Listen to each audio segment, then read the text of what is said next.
안녕하십니까. 한국간재단 이사장 서동진입니다. 요즘 술 드시는 날 많으시죠? 그런데 술을 과음하다 보면 우리 간이 병들게 됩니다. 우선 지방간이 생기기 시작하고 심하면 알코올성 간염이나 간경변증으로 진행돼서 배웠죠. 종교와 결탁된 정치 결코 오래갈 수가 없었고요. 결국은 망한다는 사실 명심해야 될 것 같습니다. 최일 평론가님 감사합니다. 최영일 집사인데요. 네, 저도 집사님. 부끄럽습니다. 네, 부끄럽네요. 네, 검찰은 오늘 7번째 검찰 개혁안을 내놨습니다. 지금까지는 피의자들에 대해서 제대로 된 변호인의 그 보호할 권리가 마련되어 있지 않았었는데요. 이제는 뭐 참고인, 뭐 피의자, 네. 너나 할 것 없이 모두 변호인의 도움을 받을 수 있는 권리를 주겠다, 이런 방안이었습니다. 검찰 개혁 말로만 하지 말고 정말 스스로 제대로 이뤄나가는 그런 검찰이 됐으면 좋겠습니다. 쏟아지는 뉴스 속에서 저희 더룸은 뉴스의 길잡이가 되어드리겠습니다. 자, 뉴스 공장보다 한 걸음 더 저희는 내일 밤 9시 30분에 다시 찾아오겠습니다. 고맙습니다. 안녕. 감사합니다.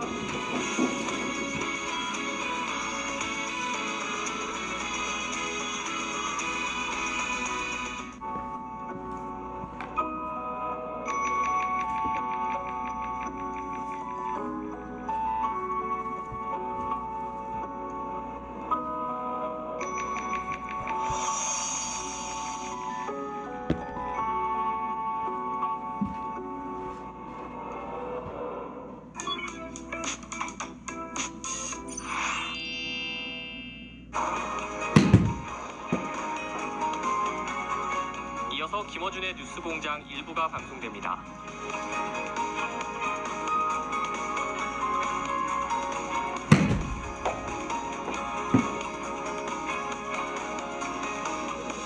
TBS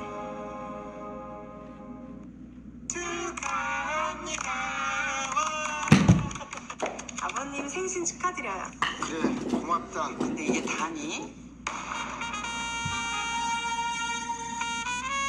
오늘 같은 날 필요한 거 천태만상 인간 세상 꽃배 다루사다구 1854900 고마움을 전하고 싶은 날에는 싸다구 플라워.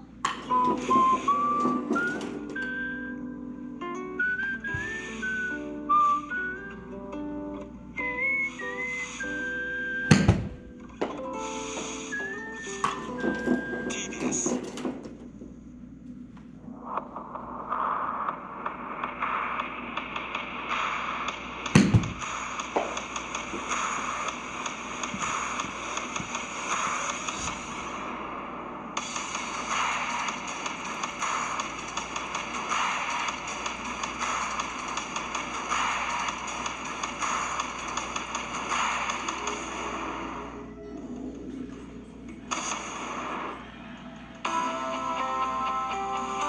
세상은 끊임없이 변화를 요구합니다. 그렇다면 변화가 필요할 때는 언제일까요? 언제나 지금 바로 이 순간. 변화는 단지 바꾸는 것이 아니라 늘 도전하는 것. 언제나 변화를 준비합니다. TBS. Look out for me, look out for me, look out for me, here I come. You better be ready, 'cause when I play I'm number one. Try to catch me, let's see how fast you run. Try to beat me. Untouchable.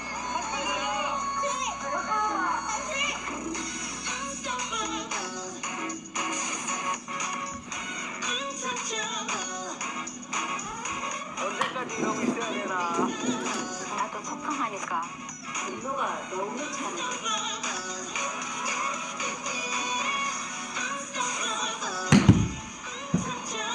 그래서 저희들이 있어야 돼요. 갑시다. 시간이 없어요. 무브. 안녕하세요. 김인권의 구구의 무비 MC 김인권입니다. 영화를 보다 보면 저 장면 어디서 찍었는지 궁금할 때 많으시죠? 이 계단 영화에서 나오지 않았어요? 그쵸? 가난한 김택내 식구들이 사는 동네. 그 주요 배경으로 아현동이 등장하는 이 영화. 영화 1987을 촬영한 그 역사적인 공간에 저희가 지금 와 있습니다. 극중 이한열 열사의 연세대학교를 배경으로 한 대학 생활이 펼쳐지는 이 영화. 영화 1984입니다. 영화를 찍었던 장소 그리고 그곳에서 만난 많은 사람들과 이야기들.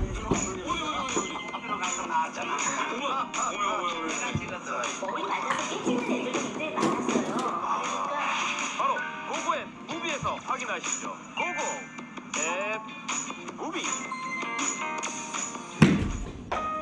여러분 뭔가에 깊이 빠져본 적 있으십니까? 그래서 저희가 준비했습니다. 11월 1일 토요일 밤 10시 청각장애인 모자의 슬프지만 애틋한 사랑 이야기 새야 새야.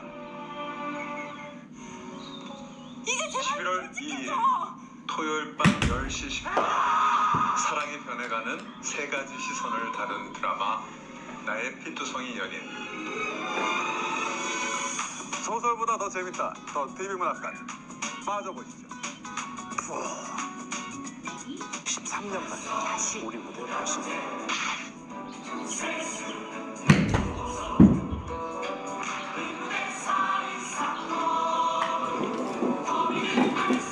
아드리아나 역을 맡은 뮤지컬 배우 김금나입니다. 아들이야. 계속 아들이라고요. 우리 아드리아나는 어떤 인물인가요? 되게 사랑받는 느낌. 부러워요? 아 저도 이렇게 공통을 같이 하면서 사랑받는 느낌 받아야 되는 서로 까지고 서로 지금 헐뜯으려고 지금 난리거든요. 미안해요.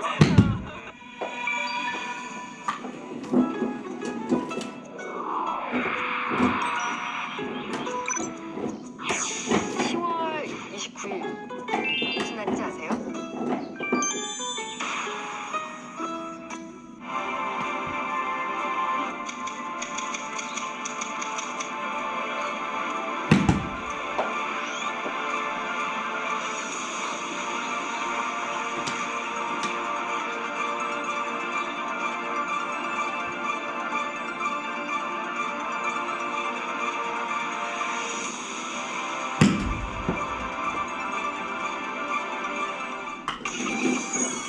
머리가 길고 수염이 트레이드 마크인 모두가 좋아하는 김어준의 뉴스공장 라이브 지금 시작합니다.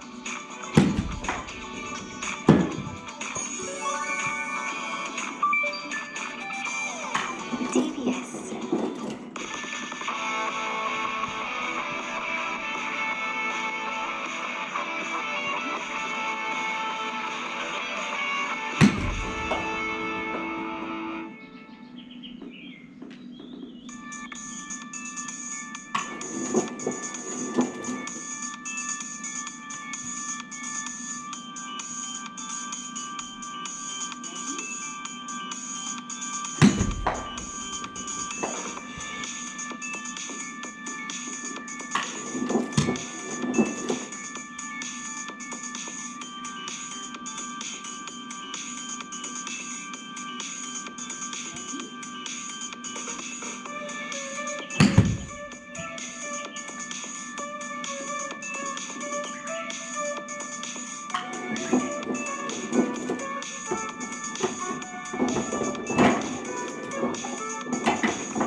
안녕하세요, 김호준입니다. 계엄 문건 관련해 그동안 군 검찰 조사에서 밝힌 기밀 작성의 경위는 2017년 2월 17일 한민구 당시 국방장관이 국회에서 이철희 의원으로부터 위수령 관련 질의를 받고 법령 검토하라고 조현천 당시 기무사령관에게 지시하여 만들어진 것이다 였습니다. 그러니까 모든 것은 2월 17일 국방장관의 합법적 지시로부터 시작됐다 이런 이야기죠. 그런데 어제 군인권센터는 전혀 다른 제보 내용을 공개했습니다. 조 사령관은 이미 그 일주일 전인 2월 10일 기무사 3처장을 불러서 계엄 문건을 손으로 작성해서 보고하라고 지시하였고 그리고 그 공문을 받고 계엄 CF를 구성했다는 겁니다. 그러니까 이 문건은 국방부 장관의 합법적인 명령으로 만들어진 게 아니라 그 일주일 전에 김문수 장관이 비밀리에 만들었다는 겁니다. 그럼 그 비밀리에 만들기를 지시한 2월 10일에는 무슨 일이 있었나? 김우 사령관이 청와대에 들어가서 안보실장을 만났다는 수사 기록이 있습니다. 계엄 문건은 김우 사령관이 청와대에 들어가는 당일 비밀리에 만들기 시작한 거죠. 국방장관이 지시한 게 아니라. 그럼 그 다음 합리적 추론은 청와대 누군가가 이 문건을 필요로 했다 아닙니까? 너무 당연하게도. 그리고 수사는 거기서부터 다시 시작해야 하는 거죠. 바보거나 공범이 아닌 이상. 김원준 생각이었습니다.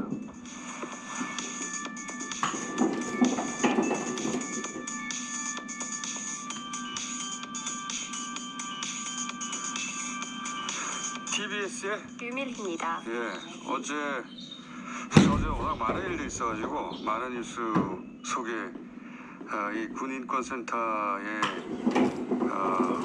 새로 폭로된 내용이 이제 묻혀버렸는데 두 가지 중요한 내용이 있었습니다. 하나는 김문수 사령관이 청와대에 들어가던 날 그날 손으로 써서 계엄 문건을 만들려고 했다. 당연히 청와대에 누군가가 그 문건을 필요로, 그래서 문건이라고 하니까 가벼워 보이는데 계엄을 필요로 한 거죠. 그렇게 생각하는 게 자연스러운 거고요. 이 제보자의 제보 내용이 사실이라면. 그리고 또 한 가지 밝혀진 내용은 뭐냐면 그동안 이 계엄 관련 문건이 총 10가지 버전이 있었다는 겁니다. 그런데 지금까지는 2가지밖에 공개가 안 됐고 그나마 그 10가지 버전 중에 9가지 버전은 군 검찰이 수사권장에서 확보했는데 마지막 버전이 사라졌다는 거예요.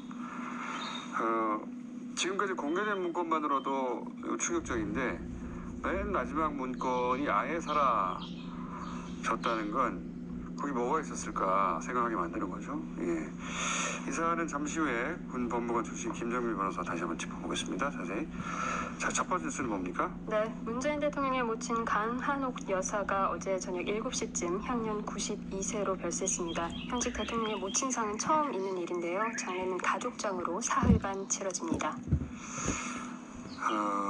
문 대통령 모친 관련해서 잘 알려지지 않았지만 문 대통령이 어떤 종류의 사람인지 잘 드러낸 일화가 있어요. 2004년으로 기억하는데 문 대통령이 노무현 정부에서 이제 사회문화 수석, 민정수석 하기 전에 비서실장 하기 전에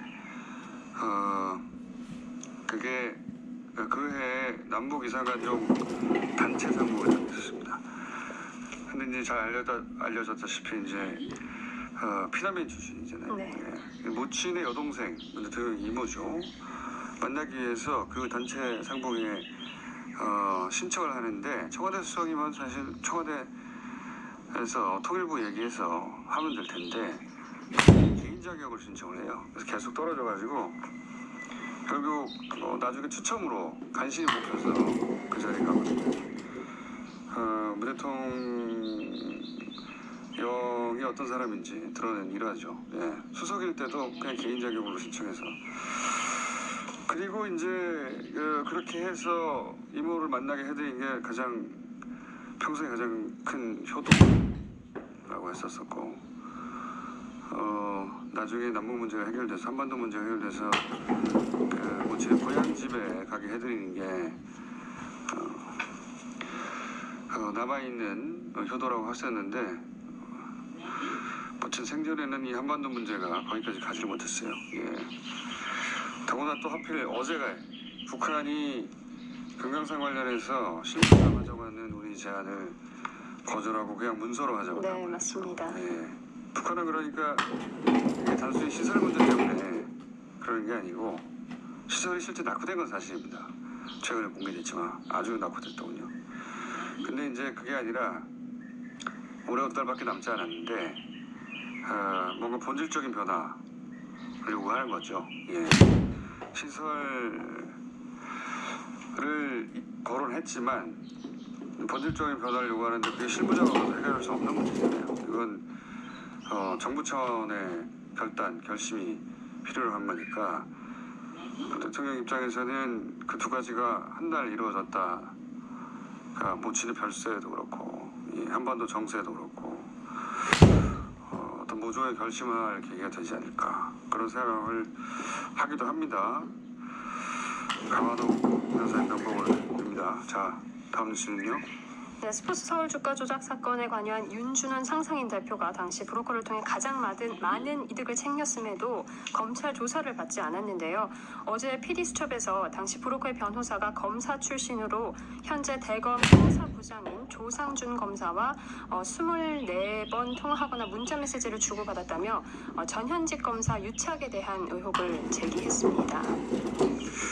이게 이제